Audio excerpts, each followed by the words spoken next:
അള്ളാഹു നമ്മളെ സൃഷ്ടിച്ചപ്പോൾ തന്നെ നമ്മുടെ ശരീരത്തിലുള്ള രോഗങ്ങൾ കൂടി നിശ്ചയിച്ചിട്ടുണ്ട്.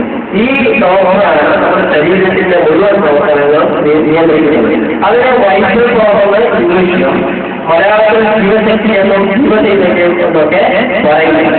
ഈ ജീവചൈതന്യത്തില് ഈ വിക്രമപ്പെടുത്തുന്ന സമയത്ത് നമ്മുടെ ശരീരത്തിലേക്ക് മുഴുവൻ ശരീരത്തിന്റെ എന്തൊക്കെ പ്രവർത്തനങ്ങളുണ്ടോ അതെല്ലാം നിർവഹിക്കാൻ ആവശ്യമായ സമയം ലഭിച്ചിട്ടുണ്ട് എന്നതാണ്. സാധാരണ അനുസരിച്ചാണ് പറയുന്നത്. മറ്റേ ചികിത്സാ സാധനങ്ങൾ പറയുന്നത് ഭക്ഷണം ഒഴിവാക്കരുത്, നോമ്പ് പിടിക്കരുത് എന്നാണ് അവർ പറഞ്ഞുകൊണ്ടിരിക്കുന്നത്. ഞാൻ പറഞ്ഞു അടിസ്ഥാന രോഗികൾക്ക് നോമ്പ് ഏറ്റവും നല്ലതാണ്.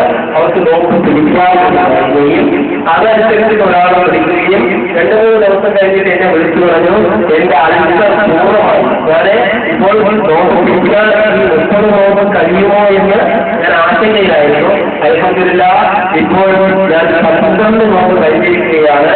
എനിക്കിപ്പോ അൽസറിന്റെ പ്രശ്നങ്ങളെല്ലാം ഏറെക്കുറെ പരിഹരിക്കപ്പെട്ടിട്ടുണ്ട്. എനിക്ക് നോമ്പ് പിടിക്കാൻ കഴിഞ്ഞിട്ടുണ്ട് എന്ന് സ്ത്രീകളെ സംബന്ധിച്ചിടത്തോളം നിർഭാഗ്യ സംബന്ധമായ പ്രശ്നങ്ങൾക്ക് ഏറ്റവും നല്ല ഒരു ഔഷധമാണ് നോമ്പ് എന്ന് പറയുന്നത്. ശരീരവേദനകൾ മാറിക്കിട്ടുന്നു, ലൈംഗിക ശക്തി വർദ്ധിക്കുന്നു, ഗർഭധാരണം സാധ്യമാക്കുന്നു, ബീജാണ്ടങ്ങളുടെ ആരോഗ്യം വർദ്ധിക്കുന്നു, ശരീരത്തിൽ കൂടുതൽ ഉറപ്പും ദൃഢതയും ലഭിക്കുന്നു. അതായത് അന്യത ബാധിക്കുന്ന ആളുകളെ സംബന്ധിച്ചിടത്തോളം നോമ്പ് ഏറ്റവും നല്ല സിദ്ധാംശമാണ്. ഒരു ദീർഘ ഉപവാസം എടുത്താൽ അല്ലെങ്കിൽ ഒരു ദീർഘ നോമ്പ് എടുത്തു കഴിഞ്ഞാൽ ലൈംഗിക അള്ളാഹു അവർക്ക് കുട്ടികളെ നൽകാൻ ഉദ്ദേശിക്കുന്നുണ്ടെങ്കിൽ അവർ ഈ നോമ്പിലൂടെ അത് സാധ്യമാകുന്നു എന്ന് നമ്മൾ മനസ്സിലാക്കേണ്ടതുണ്ട്. പ്രവാചകൻ പറഞ്ഞു നിങ്ങൾ അത്താഴം കഴിക്കൂ, അതിൽ അനുഗ്രഹമുണ്ട്.